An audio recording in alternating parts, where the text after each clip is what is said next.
Hello, in this video I'm going to review everything you need to know to enroll in the dual credit and the dual credit program. So one of the first videos you should have watched has to do with just dual credit, what it is. So I'm not going to go into too much detail in this first part of the presentation, but I do want to highlight a few things that you may have missed. The first thing that is really important to understand is that you are getting a head start on your college credit, and you're basically a high school student and a college student at the same time. The reason why it's super important that you understand this is that the grades that you make in your dual credit classes will get posted to your Lone Star College transcript. So if you're trying dual credit and you haven't been in advanced classes in the past, just know that it's really important that you stay on top of your grades and be aware of the drop dates. So typically we'll follow the same drop deadlines that you have for dropping courses at the beginning of the school year.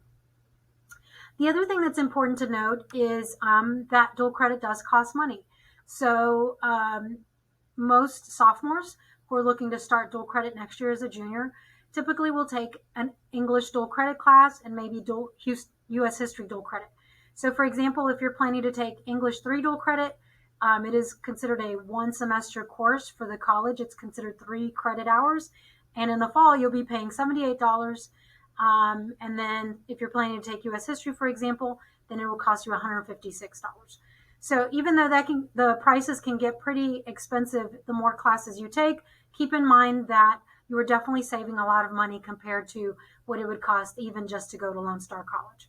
As a dual credit student, you'll also have full access to their library, wellness center, and tutoring line. So I'm just going to skip some of these things and just get to the highlights of this particular video, this particular presentation. So on this slide, what I'm showing you is the high school classes and the college courses. When I went to visit you in your English classes or U.S. history classes, depending on your grade, I shared with you all the dual credit classes we offer. So on this slide, what I want you to notice is that for the high school, especially with our English and history classes, we have classes that are a full year. So English and U.S. history, all the English classes and U.S. history classes are full year classes with us. But when we're talking about registration, we register for the fall and the spring. So right now we're getting ready to register by the end of this semester, so closer to May. That's when we'll actually register you for your fall classes. And then next year, when you're actually in your dual credit classes around November, we will register you and have you pay for your spring classes. And so I wanted you to see that, I wanted you to be aware that there are different course numbers and names for the college side. The other thing I want you to start getting familiar with is the credit hours per semester. So with government and economics, these are definitely one semester classes, but we typically offer government in the fall and economics in the spring. The part that gets tricky is with the math and science classes. So let me point out the classes that are similar to English and history. So those are going to be biology 2 and chemistry 2. Both of those classes are full year classes with us. And with Lone Star College, there is a corresponding fall course and spring course. The classes that are a little tricky are going to be the math classes. So college algebra, calculus, and statistics, all 3 are full year classes with us, but we won't actually register and pay for these classes in the fall. We'll register and pay in November of next school year for the spring. So with each of these classes, there's only one semester of college credit that you're earning in 1 year of high school credit. Anatomy works the opposite of the math classes, where again, the class is all year here, but for the college, it's a one semester class that you're only going to register for in the fall, and you won't need to register and pay for it in the spring. So I will remind you of these things in the emails that I send, but I just wanted you to at least hear it one time so that hopefully it makes sense when you see it in an email. All right, so now on to the actual steps of the process. With dual credit, there are 4 simple steps seemingly, but a lot of our students can get tied up on the first 2 sections. So application, qualifying, and then registering and paying. So first, you're watching this video to help you apply to get started with the dual credit process. And the first step is actually applying to Lone Star College. Like I said before, we're partnering with Lone Star, and you're getting your grades posted to your Lone Star transcript. So the first thing you need to do is actually apply. So one of the first items that you need to refer to is the application instructions. And so let me go back and I'll refer to this again in a little bit. But we do have a dual credit Google Classroom, so it's new to dual credit. And hopefully I've given you the class code. If not, it's here for you. The first character here is actually an L. It's not a 1. So make sure you type in the correct code to gain access. So on the stream, just like a typical Google Classroom, this is where I will post different announcements. So please don't try to find all the different pieces, the different materials on this section.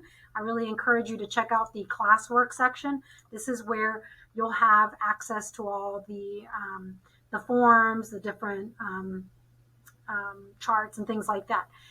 So why I wanted to refer you here is because I want you to see that under the application process, this is where you can go for the application steps. So I've already opened it up, so I wanted you to see what it looks like. The reason why I wanted you to see it is, as you'll see as I scroll down, there are many steps. So this is actually 6 pages long. So it's really important that you use these instructions, these very detailed instructions, and follow them exactly. Otherwise, you're going to not, you may not apply, and you may not even move past step 1. I've given you these very specific instructions because if you follow them correctly, then you'll be able to move along pretty quickly.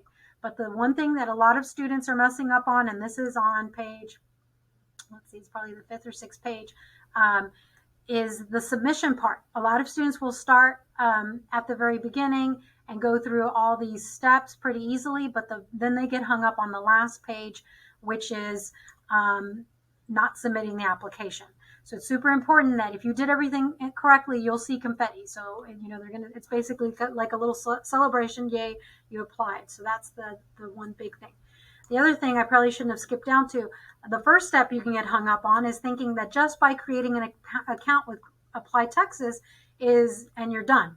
No, you need to make sure you create the account with Apply Texas, verify your email, make sure you use a personal email address and not your school email, because as you know, our school accounts will block outside emails. So it's super important that you use a personal email and verify the email, verify your account through that email. If you've tried a few times and you've checked spam and you still have issues, you can email Apply Texas at this email, and then you can hopefully get your email verified and then continue with all these other steps.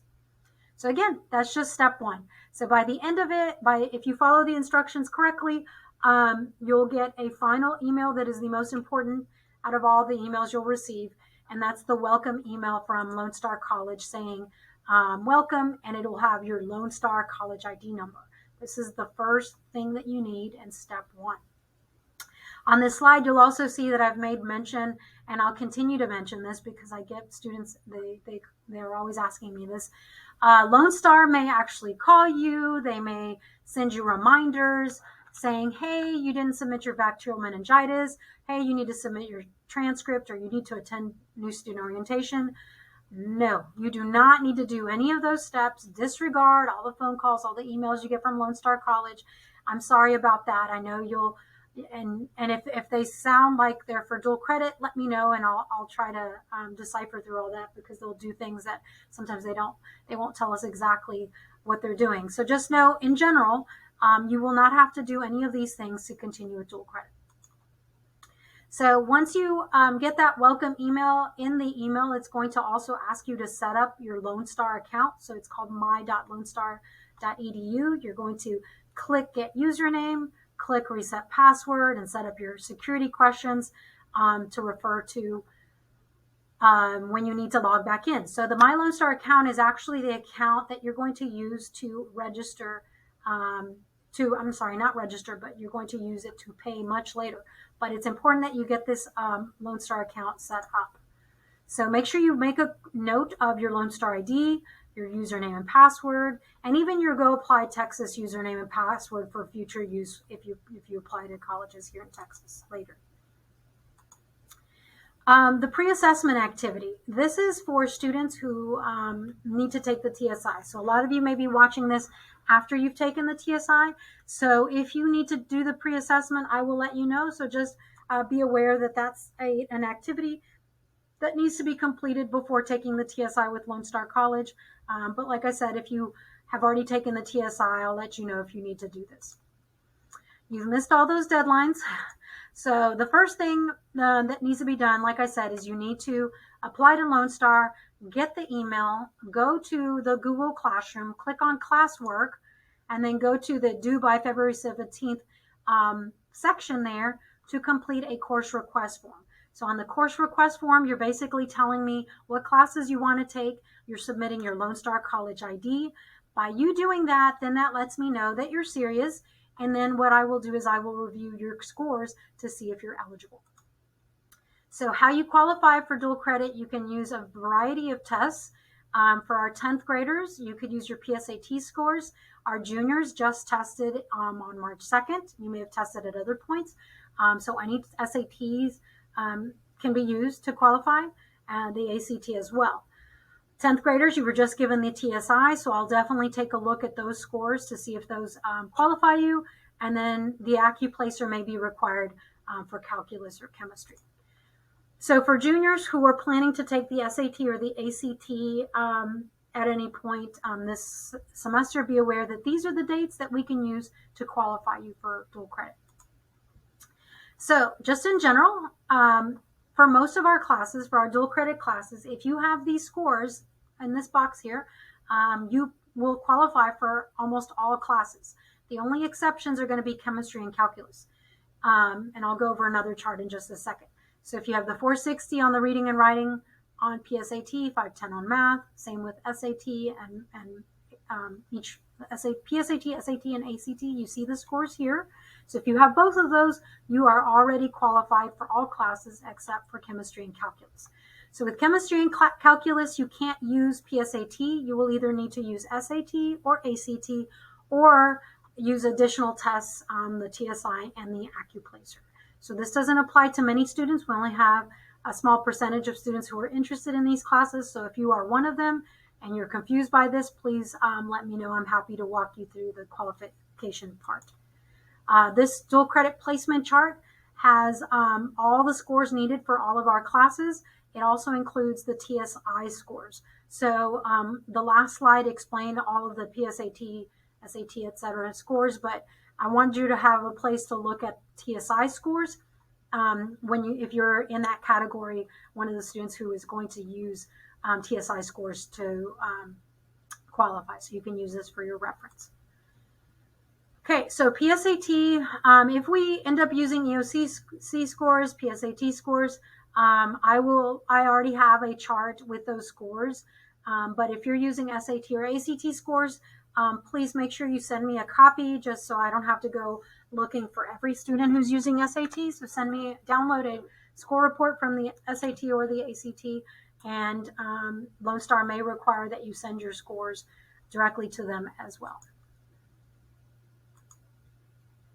All right, so more information about TSI will come to you, but when I was doing these meetings earlier, I was giving students the TSI prep information. So if you know that you will need to qualify, you will need to use the TSI. We have 2 upcoming test sessions here at Tomball Memorial with limited space, but you are welcome to take the TSI as many times as needed at the Tomball and Creekside locations. I know you're late to the dual credit to turning in the course request, but you have from now until April 29th to qualify for your dual credit classes and to make any final changes. So this is the final deadline. No more students can be added to dual credit. You cannot, if you do not qualify for any of the classes you're taking, by April 29th, you will be dropped. So your counselor will call you in and let you know, ask you whether you want to do AP or regular.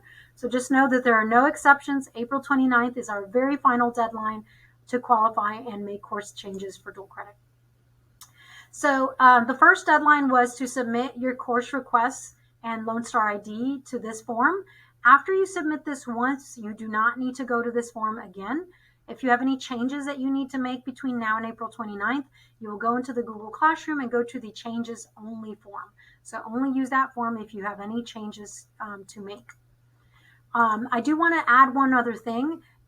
When you are in the dual credit process, one big thing besides the fact that you are a dual credit, you are a Lone Star student and a high school student at the same time, the other thing to remember is that there are two separate processes going on right now. So some of you may be making some course changes with your counselors. They do not always let me know of those dual credit changes. So please make sure that if you have any changes to your dual credit classes, that you let me know using this changes form. And then if you make a change with me, make sure you follow up with your counselor as well. So it's super important that if you have any changes that you make them with both me and your counselor. All right, so this process of registration and payment will happen much later in the process. This will happen after you've been qualified. So all students will start with steps 1 and 2, but if after the April 29th deadline, you're not eligible for classes, you won't be doing the registration process. So I'm not going to go into too much detail. So once you are eligible, so after April 29th, I'll know who all is actually eligible, and I'll be giving out registration packets, with forms that you need to take home to get signed by your parents. And once I receive those packets, I will submit them to Lone Star College. They will enroll you, and then they will let me know when accounts will be ready to pay. It's really important that you let your parents know to not pay any sooner. So what happens is the college will enroll you, but then they need to go in, the cashier's office needs to go in and apply the tuition waivers. And so that doesn't happen instantaneously. So please wait for me to email you that it is time to make payments. So you'll have between end of May, so when I tell you that it's time, until August 1st to pay for your fall classes. Okay, so it's really important that you are aware of that. And so like I mentioned earlier, you'll pay for your fall classes in the summer, and then in November, you'll pay for your spring classes. And again, I'll give you a registration form, submit those to Lone Star, and let you know when payments are due. And again, this is just a reminder that it's really important that you drop your classes with me as well as with your counselor, because like I said earlier, you are starting a transcript with the college. If you fail to drop a class in time, you may end up with an F on your college transcript, which will follow you to college after you graduate. So it's really important that you follow up, not just with me, but with your counselor back and forth if you have any changes to your dual credit classes. So here are those deadlines. You missed the April 17th one, but April 29th, again, is the final deadline to submit qualifying scores for dual credit and to make any final changes. In May, you'll get a registration packet, so that then by August 1st, you'll pay for your fall classes, and then by January 1st, you'll pay for your spring classes. So just a final reminder is that it's super important. You may have missed all the meetings because maybe you didn't see the emails, you didn't hear the announcement, not sure what happened, but it's really important that you monitor your emails, monitor your Google Classroom notifications, because some deadlines, if you miss a payment deadline, you could be dropped. So it's really important that you do not miss deadlines and that you do not procrastinate in this process. If you have any questions about any of this, please stop by my office or email me. Thank you.